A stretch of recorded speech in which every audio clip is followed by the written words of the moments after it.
knowing the situation, and I'm glad you guys were kind of on the right track, but a little bit off. And I'm going to explain what I like to explain with knowing the situation. Okay.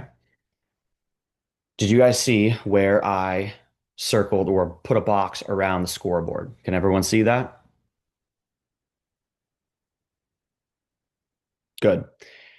So in that top corner, that is all the information that we're going to need to kind of understand what the situation is for the moment. Now, when we play, do we have a scoreboard at the top of our screen? No. But what we do have is we have the scoreboard at the rink and we have our eyes who can we can see what's going on.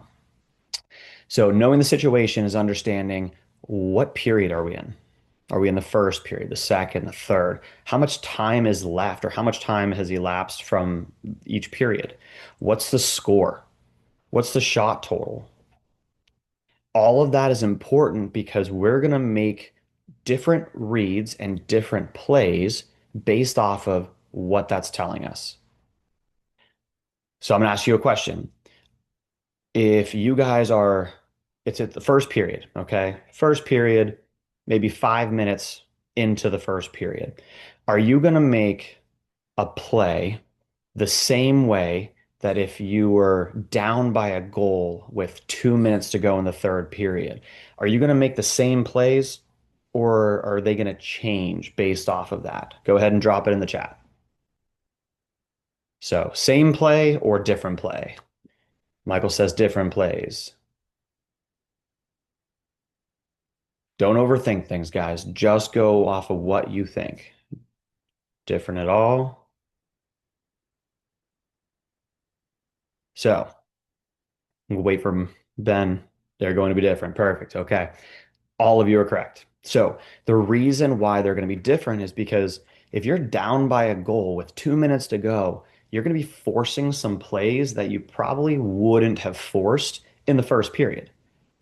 Because in the first period, if you force those plays, what can happen?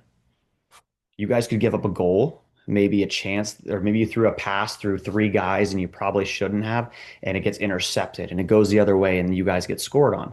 So now if you guys were either tied or if you were losing by one in the first period, now you're losing by two. But in the third period, if we're down by one, you might have to start forcing those plays so that you guys can get that goal back. Okay. Or if you guys are up in the third period, so say you guys, your team is winning by one or winning by two, you're not going to force those plays because you don't need the goal. You're trying to protect the lead. Does that make sense to everyone? Can I get a thumbs up in the chat? Anyone have questions on any of that?